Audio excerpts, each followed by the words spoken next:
है।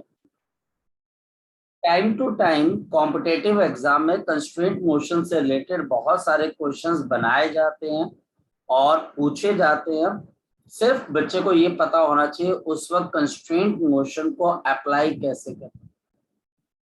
जैसे for example ये मेरे पास यहाँ पर आपके लिए एक इंक्लाइंड प्लेन आ गया, ये मेरे पास यहाँ पर एक इंक्लाइंड प्लेन आ गया, ये यहाँ पर मेरे पास एक मास आ गया m1 kg मान लीजिए, m0 kg मान लीजिए, और यहाँ से मेरे पास इस तरीके से आपके पास एक पुली आई, पुली से हमारे पास एक रस्सी इस तरीके से गई और ये रस्सी ऊपर की तरफ को जाकर किसी पॉइंट के ऊपर अटैच होगी और इसके नीचे मेरे पास यहाँ पर एक और मास है m1 की और ये मेरे पास एंगल आ गया थीटा।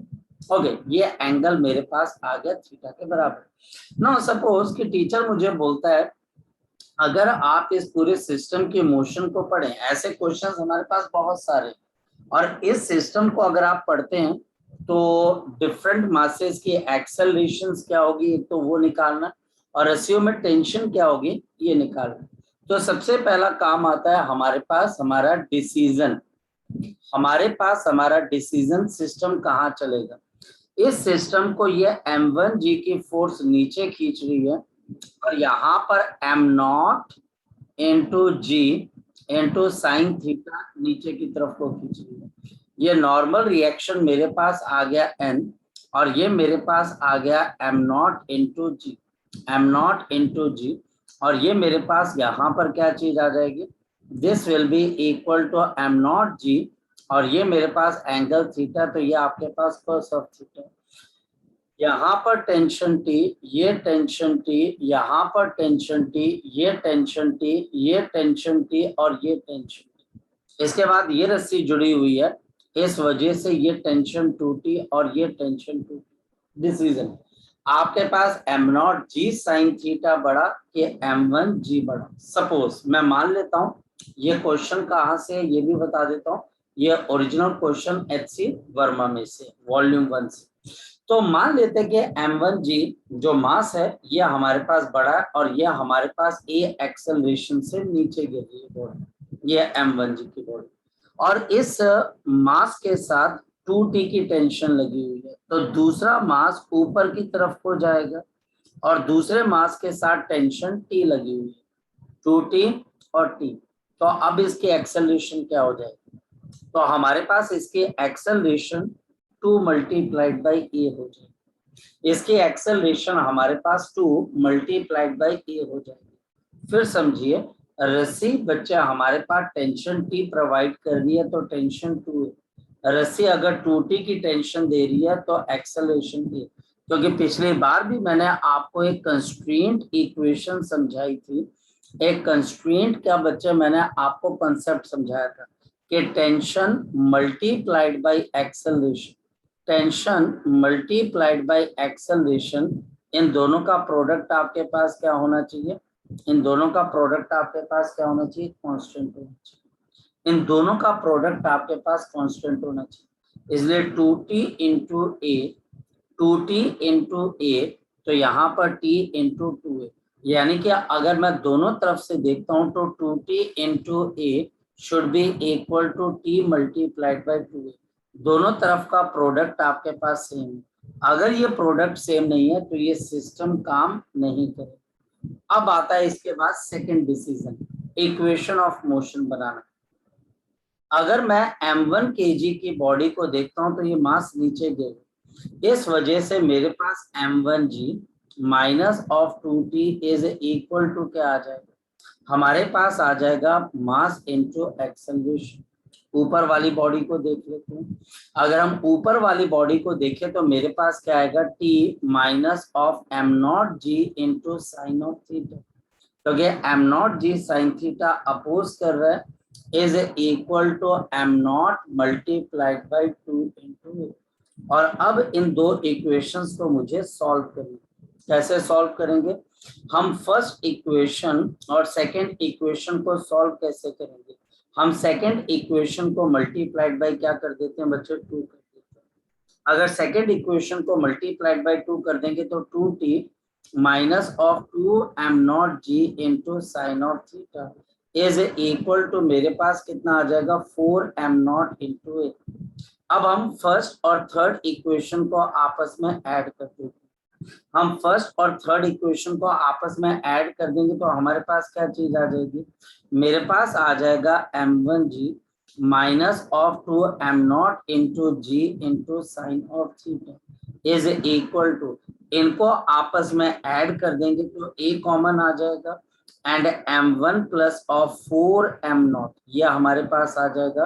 तो आपकी एक्सेलरेशन किसके बराबर आ जाएगी, that will be equal to m1 minus 2m0 into sine of theta multiplied by g divided by, मेरे पास यहाँ पर आ जाएगा m1 प्लस ऑफ 4m, ये मेरे पास एक्सेलरेशन आ जाएगी m1। और अगर मुझे m0 की एक्सेलरेशन चाहिए तो मुझे 2 से मल्टीप्लाई करना पड़ेगा। अगर मुझे टेंशन चाहिए तो मुझे इसमें से किसी भी एक इक्वेशन में एक्सेलरेशन की वैल्यू डालकर क्या निकल जाएगी, टेंशन टी निकल जाएगी। सो ये एक बहुत फेमस क्वेश्चन है एच.सी. वर्मा का, जहां पर वो कंस्ट्रेंट इक्वेशन को यूज करता है, कंस्ट्रेंट मोशन को यूज करता है ताकि वो मैकेनिकल एडवांटेज बता सके, ताकि वो ये समझा सके कि हर सिस्टम के अंदर हर बॉडी की एक्सेलरेशन सेम होगी, ये जरूरी नहीं है। तो ये बड़ा फेमस क्वेश्चन है, कई किताबें इस क्वेश्चन को मूवेबल पुली की प्रॉब्लम भी पूछते हैं। कई बारी कई क्वेश्चन के टीचर इसको मूवेबल पुली की प्रॉब्लम के कंसीडर भी करते हैं कि हमारे पास ये एक फिक्स पुली है और ये दूसरी मेरे पास एक मूवेबल पुली है। ऐसे भी कई बारी टीचर क्वेश्चन बनाकर भेज देते हैं। जी, अगर कोई डाउट है तो अब आप मुझसे पूछ सकते हो। शाबाश, बोलिए सर आप क्वेश्चन में ज्यादा वो करा देना। कौन से वाला बच्चे? सर भेजा वो व्हाट्सएप पे। अच्छा, एक मिनट बच्चे।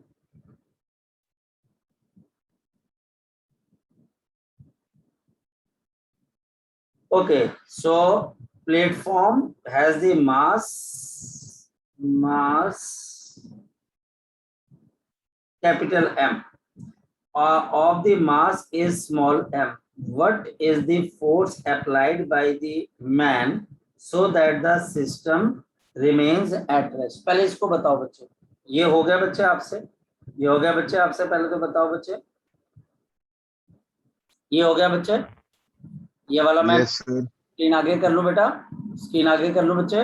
Yes sir. ओके, अब बच्चा हमारे पास यहाँ पर एक क्वेश्चन है। क्वेश्चन क्या है बच्चे, इसको हम समझते हैं। हमारे पास यहाँ पर एक आपके पास इस तरीके से बच्चे एक अरेंजमेंट बनाया गया और इस अरेंजमेंट के अंदर ये एक पुली आ गई बच्चा हमारे पास और ये बच्चा आपके पास दूसरी पुली है।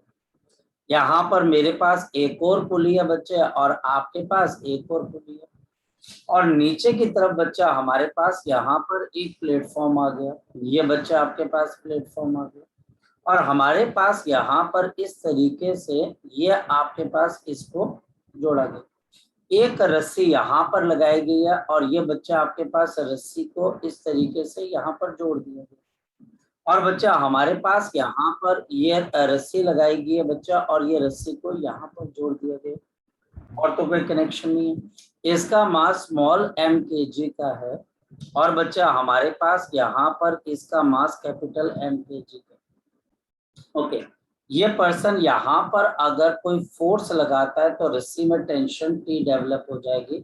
ये टेंशन T है, ये टेंशन T है, ये टेंशन T है, ये टेंशन T है और ये टेंशन T है। यहाँ पर ये टेंशन T है, ये टेंशन T, यहाँ की टेंशन T, ये टेंशन T, ये टेंशन T और ये टेंशन T। अगर हम इस पर्सन का फ्री बॉडी डायग्राम बनाकर देखें तो इसके ऊपर एक टेंशन T ऊपर लग रही है, एक टेंशन T ऊपर लग रही है, प्लेटफॉर्म से नॉर्मल रिएक्शन मिल रहा है, प्लेटफॉर्म पे नॉर्मल रिएक्शन मिल रहा है और अर्थ की तरफ आपके पास mg की फोर्स है। ये बच्चे आपके पास यहाँ पर इस बॉडी पे लगने वाली फोर्सेस हैं। इस आदमी सर स्मॉल एम जी की फोर्स होगी ना? हाँ बोलो बच्चे, स्मॉल एम और जी की फोर्स होगी ना ये? स्मॉल m और बच्चे हमारे पास आगे कौन सी बात बोल रहे हो बच्चे? स्मॉल एम और जी, उसकी फोर्स ही होगी ना ये, कौन सी वाली बच्चे ये? जो मैन के फ्री बॉडी डायग्राम में नीचे को है। यहाँ पर इस आदमी के, ये यस वाली सर। बच्चे, हाँ हाँ बिल्कुल ठीक है। ये ग्रेविटी है ना, नीचे की तरफ ग्रेविटी लगी। अगर हम इस प्लेटफॉर्म को देखते हैं तो प्लेटफॉर्म के ऊपर कैपिटल एम जी है। यहाँ पर बच्चा हमारे पास टेंशन टी है, और ये बच्चा आपके पास टेंशन टी। इसको इस पर्सन की वजह से एम जी नहीं आएगा, स्मॉल एम जी नहीं आएगा। इस पर्सन की वजह से इसके ऊपर क्या आएगा? Normal reaction. इस पर्सन की वजह से नॉर्मल रिएक्शन आएगा, इसका वेट नहीं आता। ये बहुत बड़ी मिसकंसेप्शन रह जाती है कि वेट आता है एक बॉडी का दूसरे पे, वेट नहीं आता है, नॉर्मल रिएक्शन आ जाता है।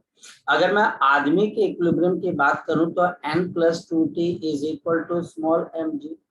और अगर मैं प्लेटफॉर्म की बात करूं तो मेरे पास क्या है? Capital M g plus of N is equal to, आपके पास किसके बराबर है? 2t। और बच्चा हम सबसे पहले इस स्मॉल एन को यहाँ पर रिप्लेस कर देते हैं। स्मॉल एन बच्चा हमारे पास क्या आ जाएगा? और सॉरी, स्मॉल एन गलती से निकल गया, कैपिटल एन। तो capital M g plus of N, N बच्चा हमारे पास है small m ji minus of 2t, minus of 2t is equal to, आपके पास यहाँ पर 2t आ जाएगा आपके पास, और m plus of m into g is equal to 4t। तो t is equal to m plus m into g upon बच्चा हमारे पास यहाँ पर क्या आ जाएगा? This will be equal to 4। तो इतनी की फोर्स लगाएगा बच्चे हमारे पास।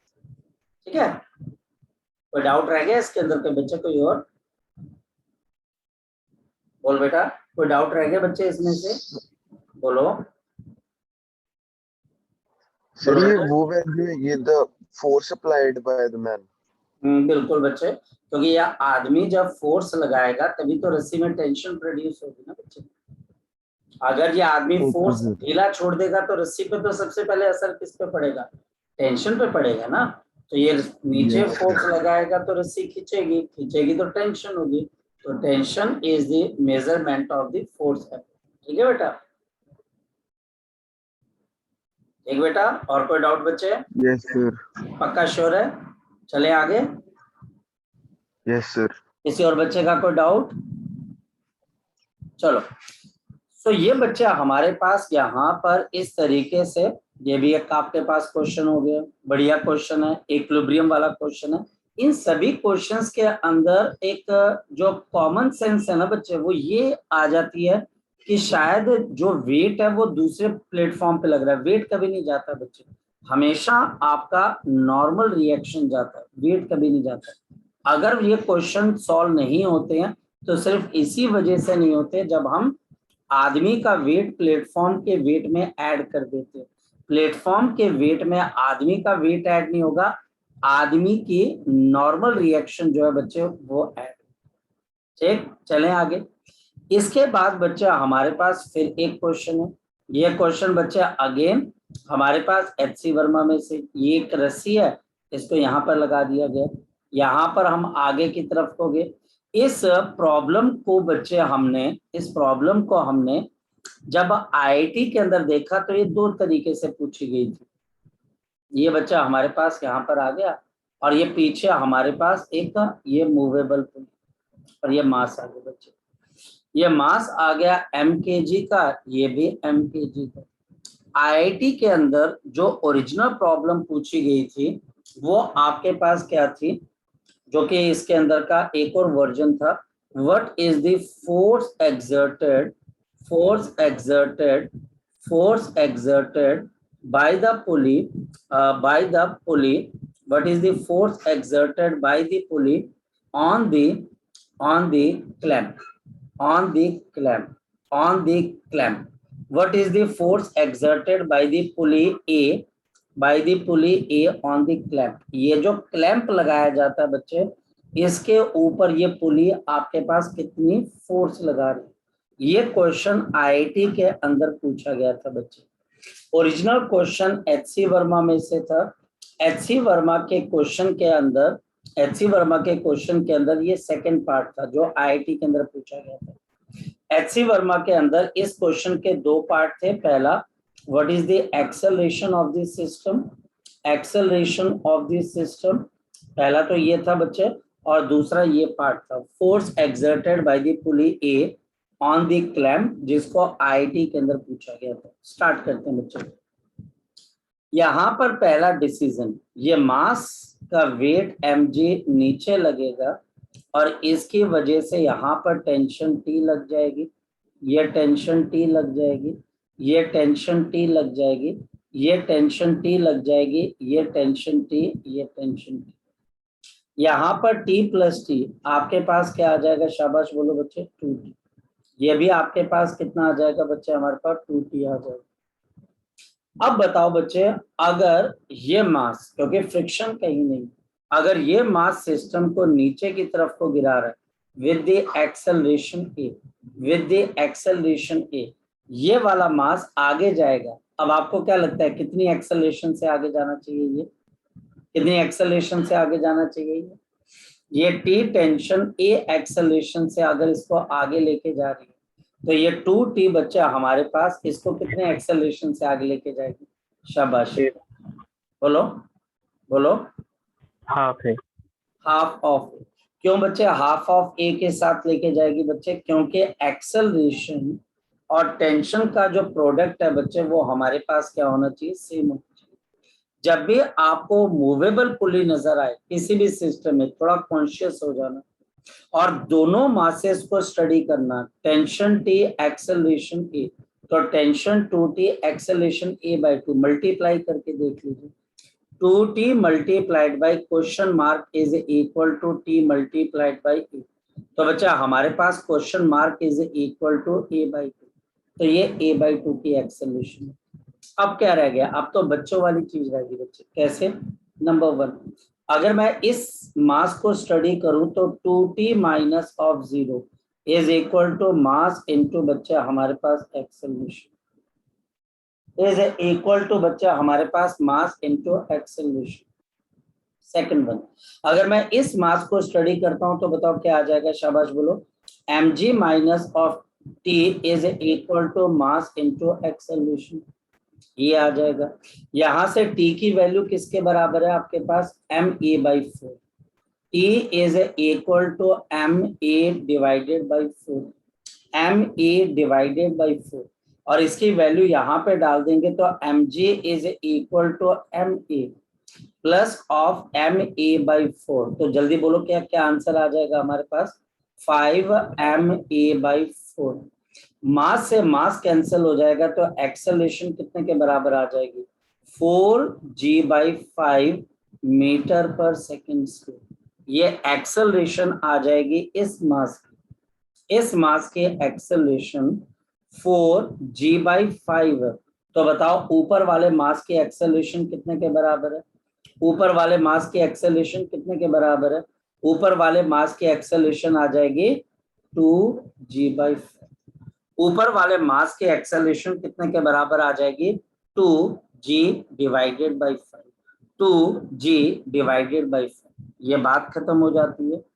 इसके बाद रह गया बच्चा हमारे पास, what is the force exerted by the pulley on the clamp. ये पुली के ऊपर बच्चा हमारे पास जितनी फोर्स लग रही होगी, जितना एक्शन हो रहा होगा उतना बदले में रिएक्शन हो रहा होगा। अब ये इंपॉर्टेंट चीज है, ये बच्चे अब आपके पास इंपॉर्टेंट है। इस पुली ए पे इस वक्त दो फोर्सेस लग रही है और ये एक फोर्स यहाँ की तरफ को लग रही है, बताओ कौन सी फोर्स लग रही है, टेंशन टी। यहाँ पर भी फोर्स लग रही है टेंशन टी। बताओ इस पुली पे जो नेट फोर्स लग रही है वो कितनी लग रही होगी और वो कहाँ पे लग रही होगी बच्चे, शाबाश बताओ। इस पुली के ऊपर दो टेंशंस लग रही हैं बच्चे, एक टेंशन टी और एक टेंशन टी यहाँ पर बच्चे, और तो कोई फोर्स नहीं, क्योंकि इस पुली का खुद का वेट भी नहीं है, मास भी नहीं है बच्चे, तो टी और टी, ये टी और टी के बीच का एंगल कितने के बराबर है, शाबाश बताओ, ये टी और टी 90 डिग्री। तो बताओ फोर्स ऑन दी पुली बच्चा हमारे पास कितनी लग रही होगी आपके पास, ये √2 × टी। और ये अंडर रूट ऑफ 2t निकालना बहुत मुश्किल चीज नहीं। आपके पास t की वैल्यू ma/4 के बराबर है और a किसके बराबर है आपके पास 4g/5। 4g/5। तो अगर हम ध्यान से देखें तो आपके पास इसकी वैल्यू किसके बराबर है mg/5 के बराबर। और इस वजह से फोर्स ऑन पुली कितने के बराबर है अंडर रूट ऑफ 2mg/5। और हमको एक चीज पता है, जितना एक्शन हो रहा है उतना बच्चे रिएक्शन भी होगा। जितना ये जो पुली है बच्चे क्लैंप के ऊपर एक्शन करेगी, इतना ही बदले में इसको वापस में क्या लग जाएगा बच्चे आपके पास रिएक्शन भी लग जाएगा। और every action there is an equal and opposite reaction. तो इतनी ही फोर्स बच्चे पुली पे भी वापसी पे भी लग जाएगी। तो force exerted by the pulley on the clamp कितनी है अंडर रूट ऑफ 2mg/5 है। और अगर टीचर इसको उल्टा करके पूछ ले what is the force exerted by the clamp on the पुली, तो भी आंसर आपके पास सेम आएगा, क्योंकि जितना ये पुली इस क्लैंप के ऊपर एक्शन कर रही है, क्लैंप भी इसको बदले में उतना रिएक्शन देगा। जी, कोई डाउट है तो आप पूछ सकते हो, कोई डाउट है तो आप पूछ सकते हो, शाबाश। कोई डाउट है तो बच्चे आप पूछ सकते हो, शाबाश बच्चे। कोई डाउट है बच्चे तो पूछ सकते हो, शाबाश।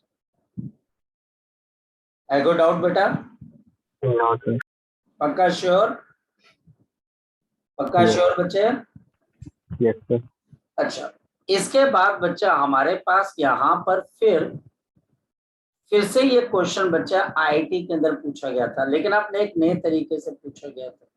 दोबारा से ये क्वेश्चन बच्चा हमारे पास आईआईटी में पूछा गया था और एक नए तरीके से पूछा गया था। और वो क्वेश्चन बच्चा हमारे पास इस तरीके से था। ये बच्चा हमारे पास एक अरेंजमेंट बनाया गया जिसके अंदर ये एक रस्सी है और ये बच्चा हमारे पास यहाँ पर क्लैंप है और ये बच्चे एक पुली है। 2 मिनट रुकिए, मुझसे गलत बन गया, थोड़ा सा गलत बन गया। ओके, यहाँ पर बच्चा हमारे पास इस तरीके से क्लैंप है और यहाँ पर बच्चा हमारे पास रस्सी लगी हुई है और ये रस्सी नीचे जा रही है। हमारे पास पुली का वेट इस वक्त गिवन था, टीचर ने थोड़ा सा चला के देखा m0g बच्चे, और नीचे एक और मास सस्पेंडेड है बच्चा हमारे पास कैपिटल M का। और अब मुझे बताना है, दोबारा से वही क्वेश्चन आईआईटी के अंदर पूछा गया था।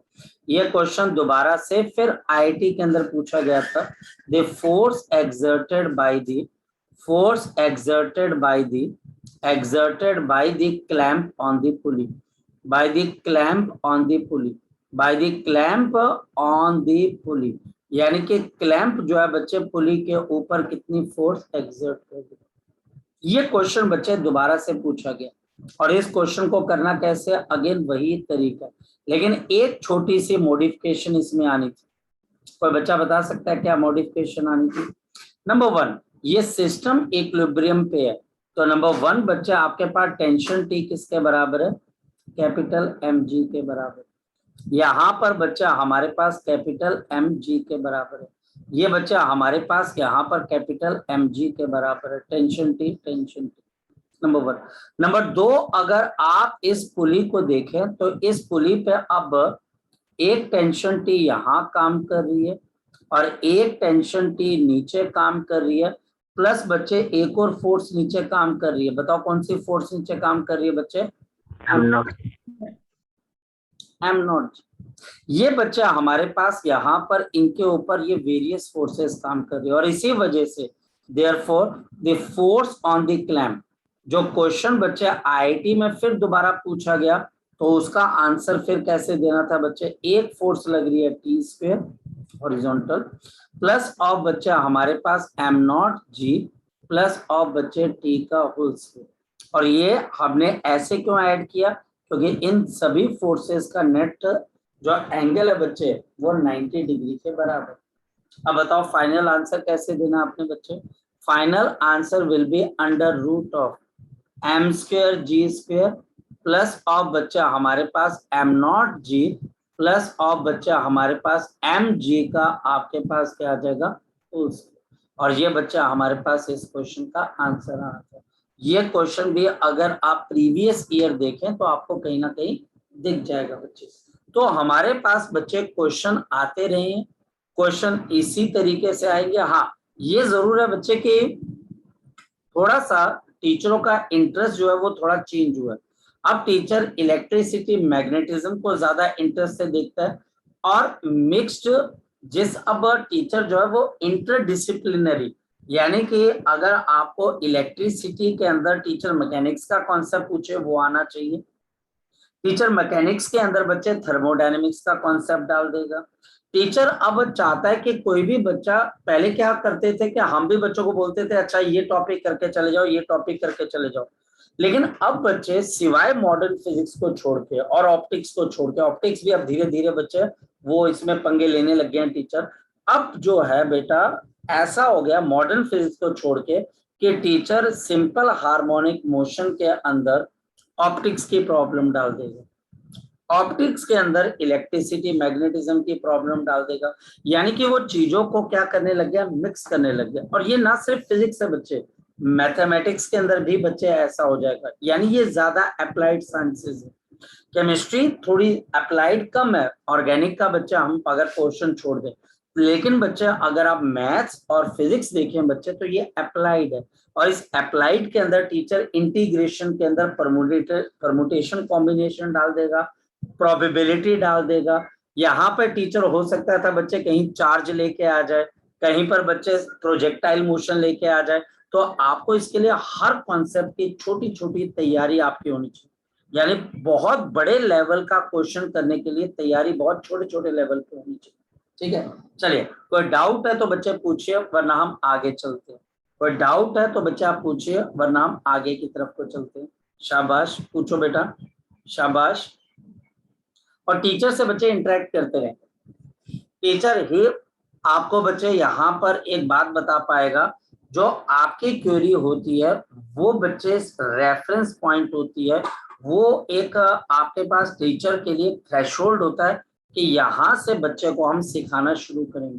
क्योंकि जब आईआईटी की बात आती है तो वहां पर टीचर को क्या आता है ये फर्क नहीं पड़ता है, बच्चे को क्या नहीं आता है ये फर्क पड़ता है, बच्चे ये फर्क पड़ता है कि आपको क्या नहीं आता है, आपका डाउट क्या है, ये फर्क पड़ता है। इस बात को समझने की कोशिश करना बच्चे।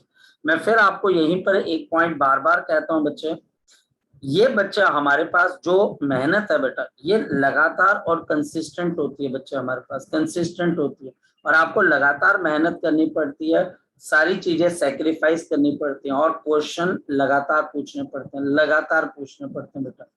ठीक है, चलिए स्टार्ट करें बच्चे नेक्स्ट वन। अगर ये आपको पता लग गया तो मैं नेक्स्ट क्वेश्चन स्टार्ट करूं बच्चे। अच्छा, अब बच्चे मैं आपको इरिडोफ की प्रॉब्लम करवाता हूँ बेटा। अब मैं बच्चे आपको इरिडोफ की प्रॉब्लम कराता हूँ, और बच्चा हमारे पास फिर क्वेश्चन देखिए क्या, बहुत जरूरी है बच्चे इस बात को अंडरस्टैंड करना, ये एक साल बच्चे अगर आपने इन्वेस्ट कर दिया तो बहुत फर्क पड़ेगा। आज अगर आप किसी बर्थडे पार्टी पे नहीं जा रहे हो क्योंकि तुम बच्चे कॉम्पिटिटिव एग्जाम की तैयारी कर रहे हो बच्चे, तो बेटा बहुत फर्क पड़ेगा, क्योंकि कल को अगर तुम डॉक्टर बन गए, इंजीनियर बन गए, आईएएस ऑफिसर बन गए, आईपीएस ऑफिसर बन जाते हो, तो लोग तुम्हें फोन करके पता है क्या बोलेंगे, इनविटेशन मिला या नहीं मिला। ठीक है, तो ये बहुत फर्क पड़ता है बच्चे, ये बहुत फर्क पड़ेगा। अगर आज बच्चे आप किसी की बर्थडे पार्टी पे ना जाकर अपनी मेहनत कर रहे हो बच्चे, अपनी चीजों पे आप ऑनेस्ट हो बच्चे, अगर मेहनत के लिए, ये आप दो काम इकट्ठे नहीं कर सकते हो कि मैं ये भी कर लूं मैं ये भी कर लूं। आप अपनी मेहनत के लिए अगर ऑनेस्ट हो, लगातार मेहनत कर रहे हो बच्चे, आज अगर आप किसी की शादी पे या बर्थडे पार्टी पे नहीं जाते हो कोई फर्क नहीं पड़ता मेरे बेटा, कोई फर्क नहीं पड़ेगा, मैं आपको बता रहा हूँ। लोग कल को आपको याद भी नहीं रखेंगे अगर आप चले जाते हो, लेकिन आज अगर नहीं जाते हो और आईआईटी निकाल देते हो तो कल को बच्चे लोग फोन करके बोलेंगे इनविटेशन कार्ड भेजा था, मिला कि नहीं मिला। ठीक है, तो वो मैटर करती है, वो होती है सक्सेस। ये बच्चा हमारे पास आ गया mg इंटू बच्चा हमारे पास साइन थीटा, और बच्चा हमारे पास नॉर्मल रिएक्शन n, ये बच्चा हमारे पास आ गया mg, और ये बच्चा आपके पास क्या आ गया mg cos of theta, mg cos of theta. Tension t, हमारे टाइम पर भी उन्हीं बच्चों के अच्छे रैंक आए जिन्होंने ऑनेस्टी से मेहनत की। ठीक है बेटा, और आपके टाइम के अंदर भी यही होगा, जो ऑनेस्टी से मेहनत करेगा रैंक उसी का है। आधे अधूरी मेहनत करने से रैंक कभी ना तो आया है और ना ही बच्चे आपके पास आएगा, ना ही बच्चे आपके पास आएगा, याद रखना। अब बच्चे हमारे पास ये क्वेश्चन इरिडोव का बच्चे, ये एग्जैक्टली बच्चे इरिडोव अगर आप बुक ओपन करोगे तो आपको दिख जाएगा क्वेश्चन। इसके अंदर बच्चा हमारे पास अब ये फिक्स पुली है और ये मूवेबल पुली, ये बच्चा हमारे पास मूवेबल पुली, ये बच्चा हमारे पास मूवेबल पुली है। अब देखना बच्चे हमारे पास अगर ये बच्चा हमारे पास यहाँ पर मूवेबल पुली है बच्चे, तो हमारे पास क्या चीज आ जाती है, यहाँ पर अब आपको टेंशन खुद जज करनी पड़ेगी मैं क्या लूं ताकि ऊपर टी के बराबर आ जाए। तो यहाँ पर बच्चे t/2 और क्या लेनी पड़ेगी t/2। लग गया पता t/2 क्यों ली बच्चे मैंने आपके पास, लग गया पता बच्चे, क्योंकि t/2 प्लस t/2 टी के बराबर होगा, सिंगल के बराबर। अब मान लिया जाए कि ये मास नीचे गिर रहा है और ये मास बच्चा आपके पास ऊपर की तरफ को जा रहा है, इसके साथ सिंगल टी लगी हुई है और इसके साथ t/2। अगर इसकी एक्सेलरेशन a के बराबर है, कोई बच्चा बता सकता है इसकी एक्सेलरेशन किसके बराबर होगी? a/2 कितने बच्चे? हाफ के बराबर। शाबाश, बिल्कुल क्लियर हो बच्चे। देख लेते हैं यहाँ पर t मल्टीप्लाइड बाई a/2 इसके लिए बच्चे और t/2 इंटू a, बिल्कुल सही बच्चे, इसकी एक्सेलरेशन हाफ के बराबर है। सीख गए कॉन्सेप्ट। अब आपके लिए इरिडोव कोई बहुत मुश्किल बुक थोड़ी ना, बहुत आसान है, बहुत अच्छी बच्चे, बहुत बढ़िया बच्चे। बाकी बच्चे देखो, मैं फिर आपको एक बात कहता हूँ, जब तक आपका फाइनल रैंक नहीं आया ना तब तक सभी फर्स्ट रैंक करो। जिस दिन बच्चा आप पेपर दे के नहीं आए जब तक, तब तक आप सब फर्स्ट रैंक करो। उससे पहले बच्चे अपने आप को किसी कैटेगरी में मत रखना कि मैं बहुत अच्छा हूँ या मैं बहुत बुरा हूँ, सभी नॉर्मल है। लास्ट दिन तक जो जितनी मेहनत करेगा, जितने सेक्रीफाइसेस करेगा, उतने ज्यादा बच्चे वो आगे की तरफ हो जाएंगे। और बच्चे आपको सेक्रीफाइस करने के लिए अगर आप मेंटली प्रिपेयर नहीं हो आप बच्चे, तो फिर बेटा डेफिनेटली है बच्चे कि पहले आपको ये जज करना पड़ेगा कि मुझे अगर मैं सेक्रीफाइस ही नहीं करना चाहता तो मैं क्या करूंगा। अगर आप आईआईटी में तुक्के से चले भी गए तो बेटा वहां से फर्स्ट या सेकंड ईयर के अंदर बच्चा आपका बिस्तरा गोल करके आपको वापस घर भेज दिया जाएगा। हर साल बच्चे कुछ परसेंट बच्चे वापस भेज दिए जाते हैं, उसमें लिख दिया जाता है। आपको पता है बच्चे एक और चीज हो जाती है बच्चे, ये बच्चे आपको पता है ये एक और चीज आती है NFTE, ये पता है आपको? किसी बच्चे को नहीं पता तो मैं आज बता देता हूँ, ये बात ध्यान रखना। NFTE not fit for technical education. ऐसी भी चीजें अगर कोई बच्चा मान लो IIT NIT चला जाता है लेकिन वहां परफॉर्म नहीं किया जाता है तो उसको ये सर्टिफिकेट देके भेजा जाता है घर वापस। NFTE not fit for technical education, ये बच्चे बिल्कुल सही कह रहा हूं मैं। इस वजह से बच्चे सेक्रीफाइसेस करो और बच्चे बिल्कुल अपनी काबिलियत पे आगे पहुंचो बेटा, काबिलियत पे। वहां पर मैं आपको किसी बहकावे में नहीं कि अभी अभी मेहनत कर लो बाद में, वहां पर इससे भी ज्यादा मेहनत है भाई, वहां पर इससे भी ज्यादा मेहनत है, वहां पर इससे भी ज्यादा कट थ्रोट कॉम्पिटिशन है। क्योंकि जो बच्चा 100 रैंक का है उसको जलन होती है फर्स्ट रैंक को देख के कि भाई साहब इससे आगे निकलना है कॉलेज में, बच्चे निकलते भी हैं। सुंदर पिचाई फर्स्ट रैंकर नहीं था लेकिन आज फर्स्ट रैंकर से ज्यादा पैसे कमा रहा है, समझ रहे हो? तो वहां पर भी कंपटीशन है, वहां पर भी आगे निकल सकते हो, लेकिन ये मत ले लेना बच्चे वहां जाकर। इसलिए लगातार मेहनत करते रहो, काबिलियत की ताकत पर वहां पर भी मेहनत करनी है। ओके, अब ये बच्चे नीचे गिर रहा है और मैं आपको बोल कह रहा हूं जब तक बच्चे आपको एक ही बंदा जिता सकता है वो है तुम, और आपको एक ही बंदा हरा सकता है और वो हो तुम।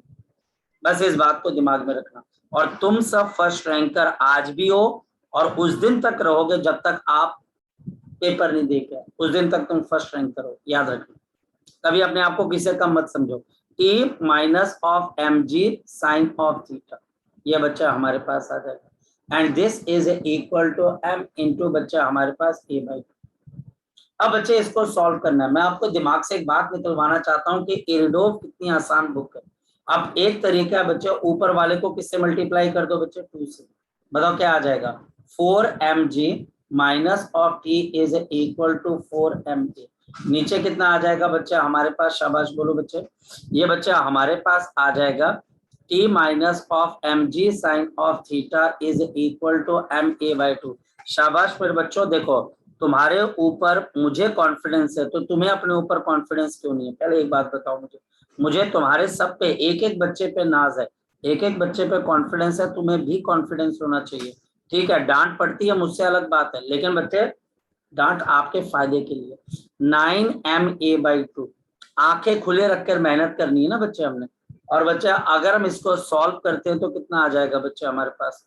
यहाँ से 2 बच्चे ऊपर चला जाएगा, 8mg minus of 2mg sine of theta upon बच्चा हमारे पास 9m is equal to a की वैल्यू किसके बराबर आ जाएगी? शाबाश बोलो बच्चे हमारे पास 8g माइनस ऑफ, शाबाश बच्चे बोलो 2 into g sine of theta upon 9। ये बच्चे लो सॉल्व हो गया। लो बेटा जी सॉल्व हो गया आपका इरिडोव का क्वेश्चन हो गया सर। क्या मुश्किल था? कुछ मुश्किल नहीं था बच्चे। और इसके बाद टेंशन टी निकालनी है, निकालते चलो। इसकी एक्सेलरेशन ए आ गई, इसकी a/2 करनी है, तो नीचे 9 की जगह 18 लेके आ जाओ, आंसर आ जाएंगे। ये बच्चे हमारे पास थी पुली प्रॉब्लम, ये बच्चे हमारे पास थी पुली प्रॉब्लम। अब बच्चे मैं आपको जो समझाने जा रहा हूँ वो इससे इसके साथ रिलेटेड।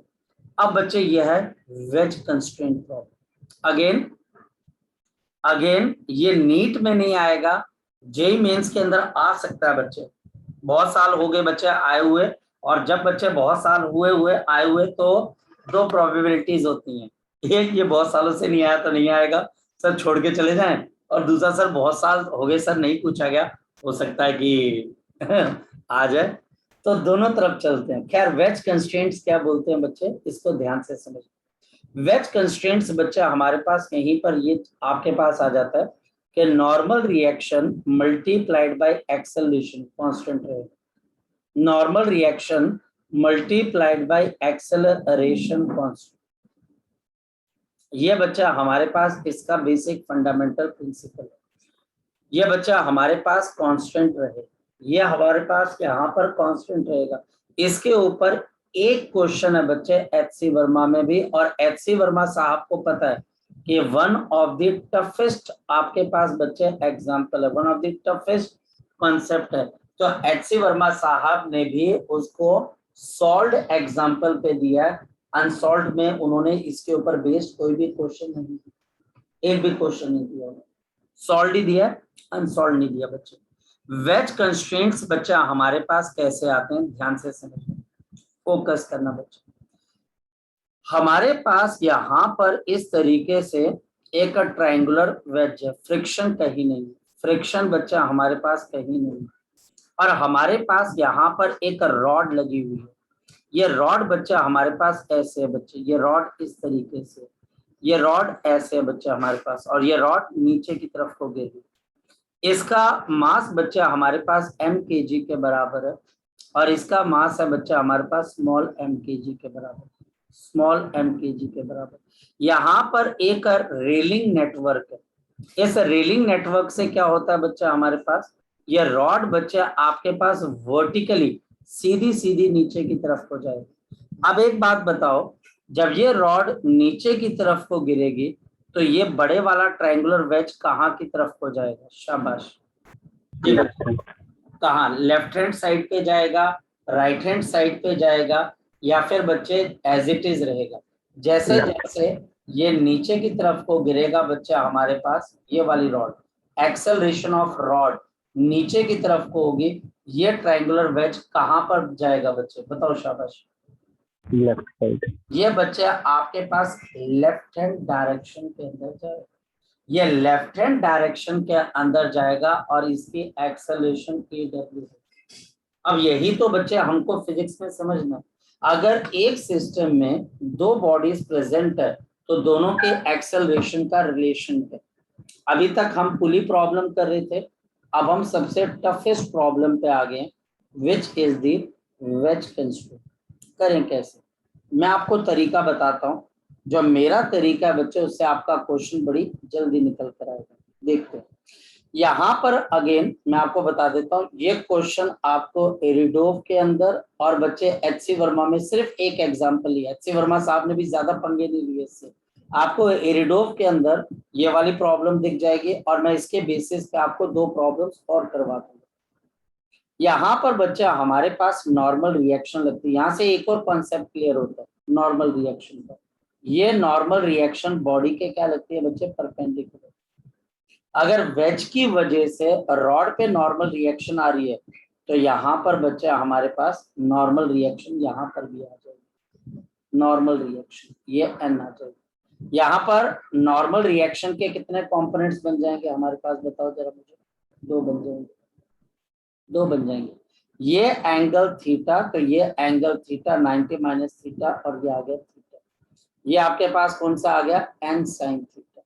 ऊपर की तरफ हमारे पास कौन सा आ गया बच्चे, एन आपके पास कॉस ऑफ थीटा। ऊपर की तरफ बच्चा हमारे पास क्या आ गया, एन कॉस ऑफ थीटा बच्चे। यहाँ पर इसके हमारे पास दो कंपोनेंट बन जाएंगे। शाबाश बोलो बच्चे, कौन कौन से बन जाएंगे, यहाँ पर एक, यहाँ पर और एक यहाँ पर। ये एंगल थीटा है तो ये भी एंगल थीटा है। यहाँ पर मेरे पास नीचे क्या आ गया, एन कॉस थीटा, और यहाँ पर एन साइन थीटा। अब एक लाइन के अंदर बच्चे क्वेश्चन सॉल्व हो जाएगा, एक लाइन के अंदर। सबसे पहले ये जो रॉड है ये नीचे गिर रही, इसकी वजह से बच्चे हम लिखेंगे N cos of theta multiplied by acceleration of the rod. N cos theta multiplied by acceleration of the rod, इसी डायरेक्शन में मोशन हो रही है।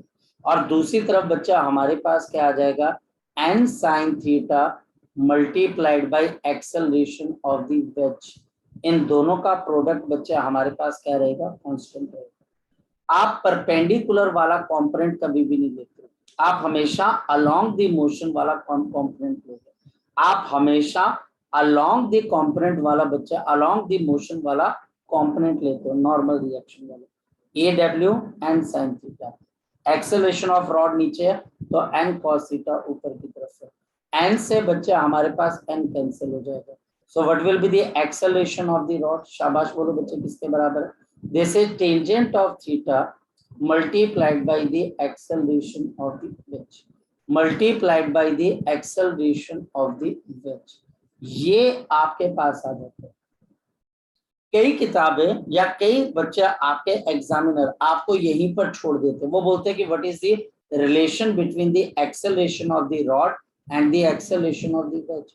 कई बार टीचर आपको सस्ते में आपकी जान छोड़ देता, बोलता है यहाँ तक बता दो, आगे आगे नहीं जाना। और कई टीचर अब आपको बोलते नहीं, मुझे दोनों की एक्सेलरेशन निकालनी।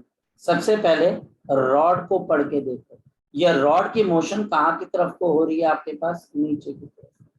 ये रॉड है बच्चे, नीचे की तरफ आ रही है, इसका वेट आपके पास mg नीचे लग रहा है। एन कॉस थीटा कहाँ की तरफ को लग रही है, ऊपर की तरफ, और इसकी एक्सेलरेशन कहाँ की तरफ को है, मेरे पास नीचे की तरफ। एक्सेलरेशन बच्चा हमारे पास यहाँ पर इसकी नीचे की तरफ को।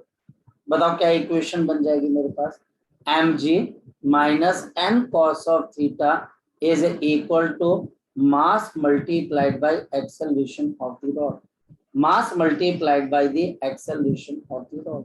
तो mg ये बच्चा हमारे पास यहाँ पर क्या आ जाएगा, mg minus of N cos of theta is equal to, मेरे पास यहाँ पर mass into the acceleration of the rod. ये मेरे पास क्या आ जाएगी बच्चे, फर्स्ट इक्वेशन आ जाएगी। ये बच्चा हमारे पास क्या आ जाएगी बच्चे, फर्स्ट इक्वेशन आ जाएगी। और अगर मैं वेज के लिए देखूं तो बताओ वेज के लिए क्या चीज आ जाएगी, शाबाश बोलो बच्चे। वेज के लिए क्या आ जाएगी बच्चे, शाबाश बोलो। वेज के लिए क्या आ जाएगी बच्चे हमारे पास, बोलो। वेज के लिए बच्चे हमारे पास यहाँ पर क्या चीज आ जाएगी, एन साइन थीटा, और पीछे अपोज करने वाला कोई नहीं, तो मेरे पास आ जाएगा N sine of theta minus of 0 is equal to mass of the wedge multiplied by the acceleration of the wedge. अब ये जो हमारे पास क्वेश्चन है, ये क्वेश्चन अब आपके पास किस तरीके से सॉल्व होगा, यहाँ से n की वैल्यू आपके पास किसके बराबर आ जाएगी, n is equal to mass multiplied by acceleration of the wedge, acceleration of the wedge divide by sine of theta. और एक्सेलरेशन ऑफ द वेज किसके बराबर है आपके पास, ये A R cos theta upon sine theta. तो हमारे पास आ जाएगा mass acceleration of the rod into cos of theta into हमारे पास कॉस ऑफ थीटा इनटू हमारे पास cos of theta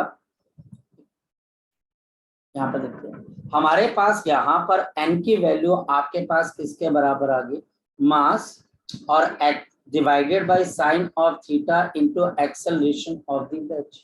acceleration of veg की जगह मेरे पास क्या आ जाएगा, acceleration of the rod into cos of theta upon sign of theta.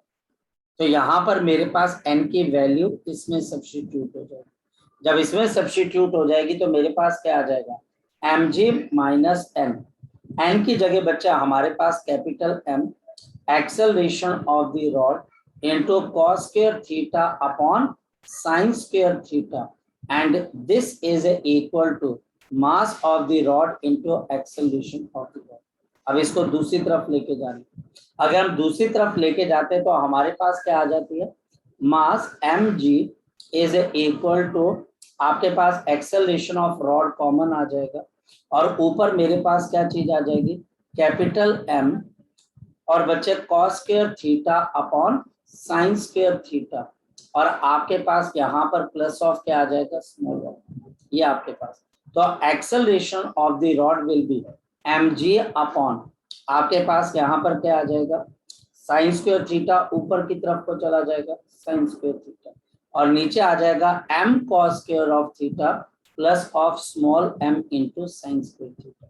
और इस वजह से बच्चे एरिडोफ की बुक को सॉल्व करना पसंद नहीं करते क्योंकि it requires a greater skill, पसंद नहीं करते।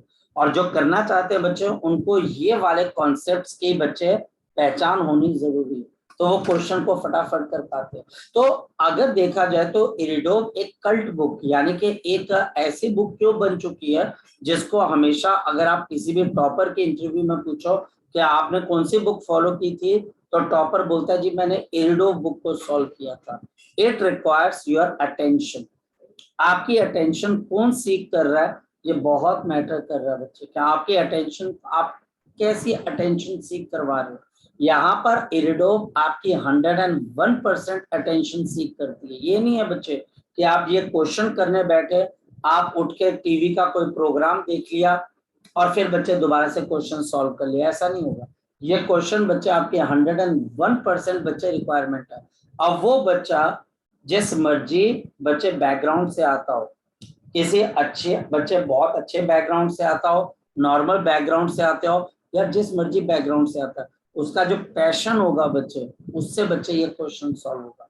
तो हैव टू बी पैशन, आपके अंदर एक जज्बात होना चाहिए कि भाई मुझे क्वेश्चन सॉल्व करना है, मुझे टीचर ने कॉन्सेप्ट बताया, इस कॉन्सेप्ट के ऊपर मुझे काम करना है। अब यहाँ पर 2 से 3 चीजें होती है। एक, क्वेश्चन बहुत मुश्किल था, अरे यार बातचीत कर दी, हवा में उड़ा दिया, घर पे जाकर कोई रिवीजन नहीं की।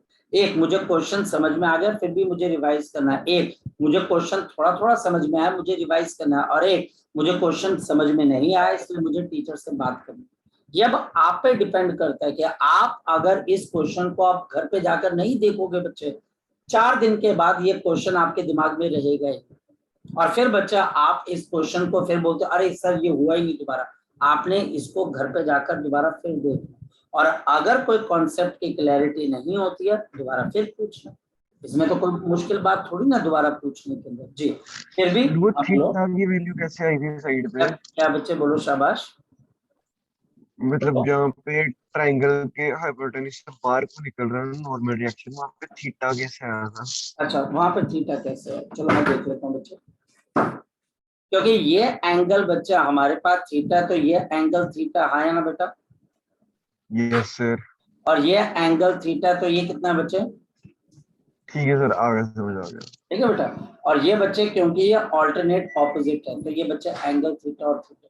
ये बहुत अच्छी प्रॉब्लम बच्चे, बहुत बहुत मतलब कि इतनी रीडिफाइंड प्रॉब्लम है कि देखो मैं आपको बताता हूँ। सपोज कि आप यहाँ से कहीं पैसे पर्सन को मिलते हो जो आप ही की तरह एक स्टूडेंट है, आप उसको ये क्वेश्चन देके जज कर सकते हो कि इसकी तैयारी क्या, आप जज कर सकते हो। अगर उसने क्वेश्चन सॉल्व कर दिया कि भाई साहब वो बच्चा ठीक ठाक मेहनत कर रहा है, लेकिन अगर वो ये बोल रहा है कि अच्छा ये प्रॉब्लम कहाँ पर है, और अगर इवन जिसको ये भी पता है कि ये इरिडोफ की प्रॉब्लम है वो भी बहुत अच्छा कर रहा है, उसे क्वेश्चन सॉल्व नहीं करना आता पर उसको पता तो है ना कि इरिडोफ की प्रॉब्लम है, कभी ना कभी कर लेगा, हिम्मत रखेगा। चले बच्चे नेक्स्ट देखे बच्चे क्वेश्चन, नेक्स्ट देखे बच्चे क्वेश्चन, स्टार्ट करें बच्चे नेक्स्ट। बच्चे अब इसी प्रॉब्लम को एक और टीचर, देखो टीचर का काम क्या है आपको मैं बताता हूँ, क्योंकि बच्चा हमने आकाश के मॉड्यूल भी सॉल्व किए, हमने अलग अलग इंस्टीट्यूट्स के मॉड्यूल सॉल्व किए हुए, उनके अंदर बच्चा हमारे पास जो फंडामेंटल, बच्चे बोलते हैं कि सर मतलब कि मॉड्यूल सॉल्व करके क्या मिलता है, तो मैं बोलता हूँ बच्चा हमें यह पता लगता है कि वहां के जो टीचर्स हैं या वहां के जो स्टूडेंट्स हैं वो किस लेवल पे मेहनत कर रहे हैं हमारे पास, और वो बच्चे किस तरीके से अपनी तैयारी कर रहे हैं। अब ये क्वेश्चन है बच्चे, अगर आप सो कॉल्ड स्टार बैच को देखते हो तो मैंने आपको बताया क्या कि स्टार बैच के सो कॉल्ड बच्चे कौन कौन से क्वेश्चन करते हैं। जैसे मैंने आपको जो डीपीपी दी उसके अंदर इनफाइनाइट ग्रिड की मैंने आपको बता दी, ये 3 प्रॉब्लम है।